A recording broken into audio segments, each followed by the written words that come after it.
Seed society വിവാദങ്ങളിൽ പ്രതികരിച്ച് BJP. നേതാവും science സംഘടനയുടെ പ്രസിഡന്റുമായ എൻ രാധാകൃഷ്ണൻ സയൻസ് സംഘടനയും തട്ടിപ്പിന്റെ ഇരകളാവുകയായിരുന്നു. തന്നെ ലക്ഷ്യം വെക്കുന്നതിൽ രാഷ്ട്രീയ ലക്ഷ്യങ്ങളുണ്ടെന്നും രാധാകൃഷ്ണൻ പറഞ്ഞു. CSR തട്ടിപ്പിന്റെ ആസൂത്രകൻ അനന്തകൃഷ്ണനെതിരെ പോലീസിൽ പരാതി നൽകുമെന്നും എൻ രാധാകൃഷ്ണൻ അറിയിച്ചു. സായിഗ്രാം ചെയർമാൻ അനന്തകുമാറാണ് CSR ഫണ്ടിലുള്ള പദ്ധതിയെക്കുറിച്ച് ആദ്യം പറയുന്നത്. അദ്ദേഹം നടത്തിയ പല നല്ല പ്രവർത്തനങ്ങളെക്കുറിച്ചും അറിയാമായിരുന്നു. തന്റെ നേതൃത്വത്തിലുള്ള സയൻസ് സംഘടന ഇരുചക്ര വാഹനങ്ങൾക്കായി 6000 പേരിൽ നിന്നാണ് പകുതി പണം വാങ്ങിയത്. ഇതിൽ 5620 പേർക്ക് വാഹനങ്ങൾ നൽകി. NGO കോൺഫെഡറേഷനിൽ സൈൻ അംഗമല്ല. തങ്ങളും അനന്തകൃഷ്ണന്റെ തട്ടിപ്പുകൾക്ക് ഇരകളായിരുന്നുവെന്നും ഇയാൾക്കെതിരെ അഭിഭാഷകരുമായി ആലോചിച്ച് പോലീസിൽ പരാതി നൽകുമെന്നും എൻ രാധാകൃഷ്ണൻ വാർത്താ സമ്മേളനത്തിൽ വ്യക്തമാക്കി. തന്നെ ലക്ഷ്യം വയ്ക്കുന്നതിന് പിന്നിൽ രാഷ്ട്രീയ ലക്ഷ്യങ്ങളാണുള്ളത്.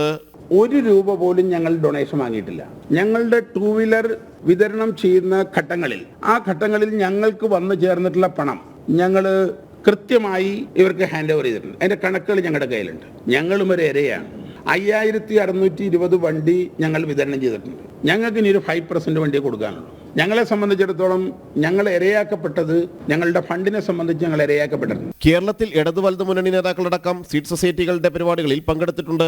വാഹനങ്ങൾ ബുക്ക് ചെയ്തവർക്ക് കൃത്യമായി ലഭിക്കുന്നതിനുള്ള കാലതാമസം ഒഴിവാക്കാനാണ് അനന്തകൃഷ്ണനെ ഫ്ളാറ്റിൽ പോയി കണ്ടത്. ഇതിനെയാണ് ഫ്ളാറ്റിലെ നിത്യസന്ദർശകനെന്ന് പ്രചരിപ്പിച്ചത്. CSR ഫണ്ടിലാണ് പകുതി വിലയ്ക്ക് ഇരുചക്ര വാഹനങ്ങൾ നൽകുന്നതെന്നാണ് അനന്തകൃഷ്ണൻ തന്നെയും വിശ്വസിപ്പിച്ചിരുന്നത്. 4 പതിറ്റാണ്ട് പൊതുപ്രവർത്തന രംഗത്ത് സജീവമായ തന്റെ പ്രവർത്തനങ്ങളെല്ലാം ജനസേവനം മുൻനിർത്തിയാണെന്നും എൻ രാധാകൃഷ്ണൻ വ്യക്തമാക്കി. സയൻസ് സെക്രട്ടറി രൂപേഷ് ആർ മേനോനും പങ്കെടുത്തു. ജനം, കൊച്ചി.